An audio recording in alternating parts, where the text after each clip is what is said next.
Hello, everyone. I hope you guys are having a wonderful day and a nice little exciting day we got in the markets today. Kind of a dip, then bought back up. Dip buyers are coming back in strength, and again, there's lots of euphoria. We're near the all-time highs, CNBC, soft landing, all that stuff. It's the narrative, and people are getting really joyful on dip, so they are buying it. And again, I know that that's this market sentiment right now, and that's what we're doing in our day trades. We were able to capitalize on a quick little dip buy this morning as it rallied back up, but we quickly exited that position. As you know, this is when the market gives you a gain right now, you kind of want to take it off the table. So let's take a look to see what's going on the larger time frames. The market continues to rally higher. The Qs were up 30 basis points today, or sorry, 19 basis points today, and really just uh, just chilling right here, right at resistance. Now we're either gonna get a breakdown, a big breakdown, or a big break up sooner than later.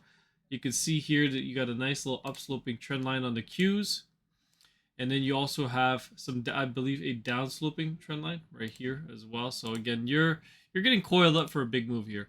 My bias would be towards the downside, but I would not be surprised for more upside, and I'm ready to long it right away and profit on a quick pump up higher. Maybe a fake out and then it comes back down. Again, we still haven't taken out the all-time highs of the triple Qs. We've taken out the highs of the SPY and the Dow Jones, and that continues to move up. So let's take a look at the SPY, right? SPY, what's gonna happen here? Right now, you got some downsloping RSI resistance, and that's proven to be some resistance for the time being. If it's able to break back up, then you're gonna get a rally higher, which is what we're looking for. We're looking for this fifth wave to extend here, and right now it looks like this is playing out kind of like a flat. So if this can come back down, you might have a nice little dip buy area. Let me see where we could find this dip buy area.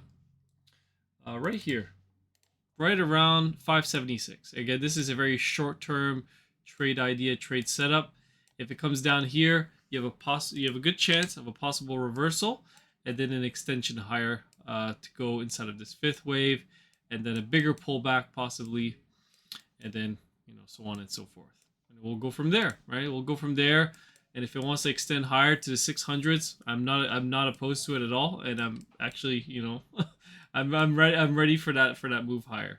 I expect it. The market is trending up, guys. Right now the weekly time frame still looks bullish. The daily time frame, red dot on the daily, so it confirmed today on the SPY that we should maybe start to see some sort of a pullback. And then we'll take a look at the futures. Futures, nothing's really happening right now. 7 and a 5 on the dual band strength index. Nasdaq looking very bullish now after today. The market was down today, but Nasdaq managed to close up 30 basis points. Dow Jones 18 and -5 on the dual band strength index. Very bearish indeed.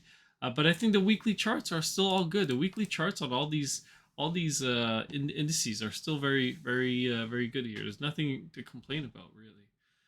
And we'll take a look at a few other ones. So I'll cover some individual names. I really want to talk about the yields as well. The yields are surging higher here. Now you do have divergence setting up here on the fifth wave.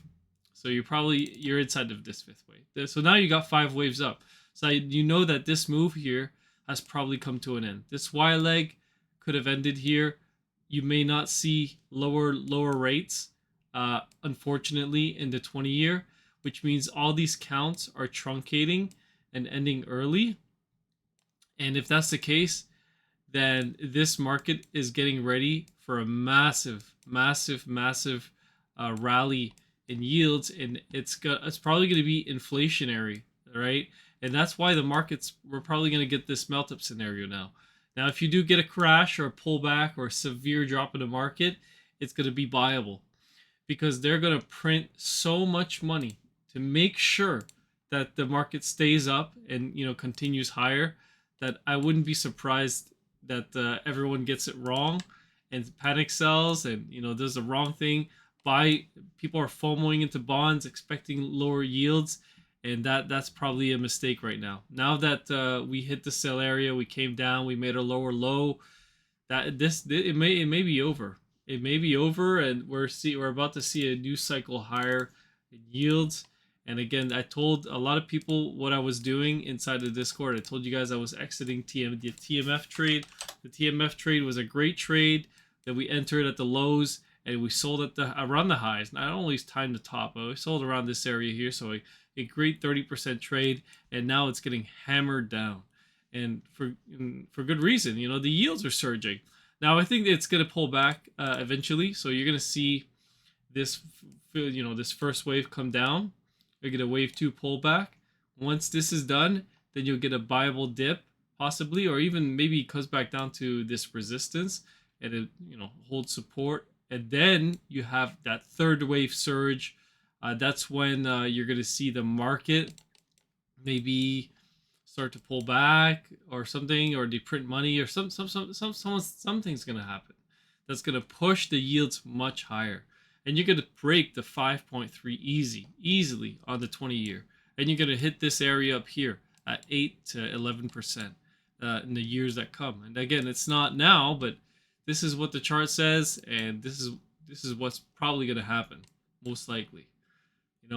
We sold this when I said the yields were going to come down. They came down, and now we're probably truncating. We're ending early, and we're going to continue up in the cycle here for the interest rates, which is very unfortunate because I think a lot of people are buying into bonds right now at the wrong time. Okay, we'll take a look at a few other things here. So we'll take a look at those big names. Let's take a look at Apple. So Apple didn't do too much today. I think it's still inside of this third wave. Google making its move higher today, up 40 basis points. Not really doing much though. I still think it has a chance of getting up to this level here and then erasing divergence. Then the C wave can extend. Tesla, I believe, was down about 1% and recovered. So I think Tesla still needs to make a lower low and then have a bigger bounce higher. NVIDIA breaking the all-time highs, continuing to surge higher. So you guys know you're inside of this 1-2 setup and you're going much higher right now. And you don't want to get in the way of shorting this thing. So you're inside of this count here. So there you go. Beautiful, beautiful move on NVIDIA. Now the third wave ended here. This is a 4, and now you're inside of this fifth wave. So when the larger 3 ends, then you can pull back in a bigger wave 4, and then another fifth wave. But maybe the 150s, 160s, that's when you'll pull back, and then you consolidate and get that fifth wave rally. Then the count should be done. We'll take a look at PayPal here, and and AMD. So AMD, I think, needs to go up inside of this wave 2. Probably a corrective move, come back up, maybe even fade the highs, then collapse back down into wave 3. This falls in line with the semis going higher, right? And the semis are strong. There's nothing wrong. I told you guys I think we need another fifth wave up. There you go. Now you got a 1-2 setup, 1, 2, 3, 4, and a 5. So you should get another move higher tomorrow, probably in the Nasdaq. Maybe you actually break the all-time highs and you extend higher. Right, and then the S&P could easily continue to extend. Same thing for the Dow Jones. Dow Jones actually had a pretty big pullback today. It was down to 82 basis points. The Russell 2000 was a big pullback today as well. It's down 12 basis points at the moment, and it could actually maybe even come back down to the mean of the Bollinger Band. We'll have to see. Let's take a look at PayPal. PayPal not really doing much, kind of consolidating. Could be setting up for another 1-2 pattern. Crypto, Bitcoin, had a big pullback day today. I did take some profits on my crypto positions, and right now Mara should be set up to extend higher inside of this wave 3, unless it's a fake out. It could be a fake out, although I don't think so at this point. You might need to pull back now on the 4-hour cycle because you're a little bit extended, but any dip should be buyable technically if these patterns hold. So we'll have to see. I don't have any plays right now on Mara.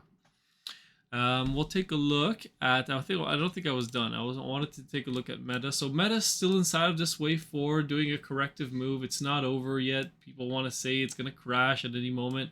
I don't think so. Actually, Meta is actually a good setup for a dip buy opportunity. Look at that 4-hour cycle. This should hold, and you should actually continue to extend higher inside of this fifth wave. Maybe we'll enter a position on Meta tomorrow, although it's a little bit risky before earnings. But we'll see. We'll take it slow.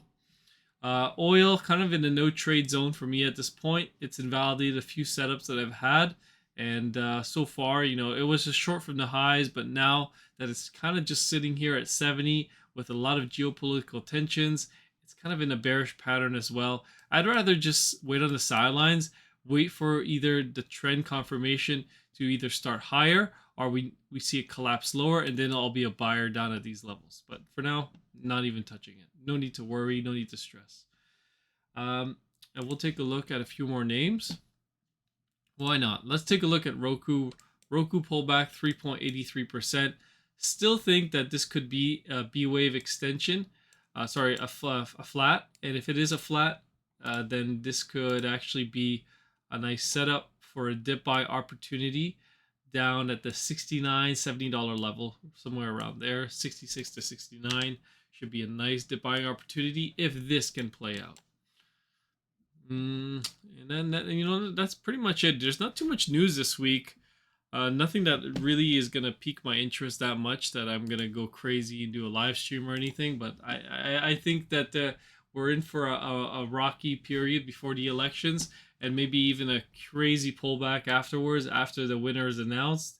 I don't know who's gonna win, but I do believe that they're selected, not elected. So anyways, that's just my opinion. I don't really care what's gonna happen, but because we all know at the end of the day, they're just gonna print money.